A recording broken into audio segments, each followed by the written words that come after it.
Hello you lovely people, it's time for another virtual stadium tour, and today we are taking a look around the FirstEnergy Stadium, the home stadium of the Cleveland Browns. That's right, the NFL American football team. And let's take a look at it now. And as always, for you, the first fact I have on this stadium is its overall capacity. And I can tell you that this stadium currently holds 73,200 people when it's absolutely full. I can also tell you that this stadium cost a total of $283 million to build, and this has come mainly from its redevelopment. It didn't always cost this much to build, as it was opened quite a while ago, and I will tell you about that just in a moment.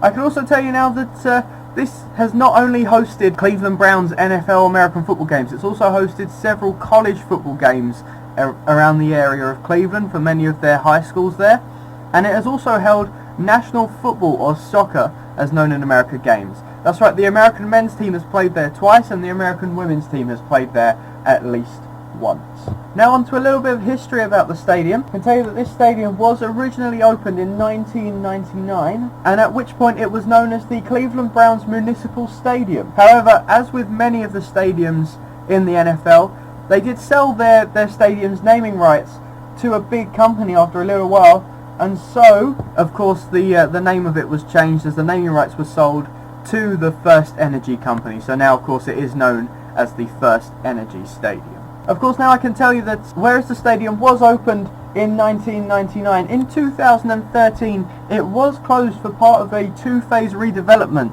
that would see the stadium become more modernised and more updated. The redevelopment would cost an estimated $120 million, and the club and the NFL side themselves, the Cleveland Browns, would pay around $30 million of that, with the rest of it either coming from private funding from the owner of the NFL franchise, and partly from public funding. And finally, I'm just going to go pretty much back to the very start, when there was a stadium prior to this one on this very site. It was opened in 1946, and it was also an NFL stadium, so there was American football played here. However, the team did used to play in this stadium moved.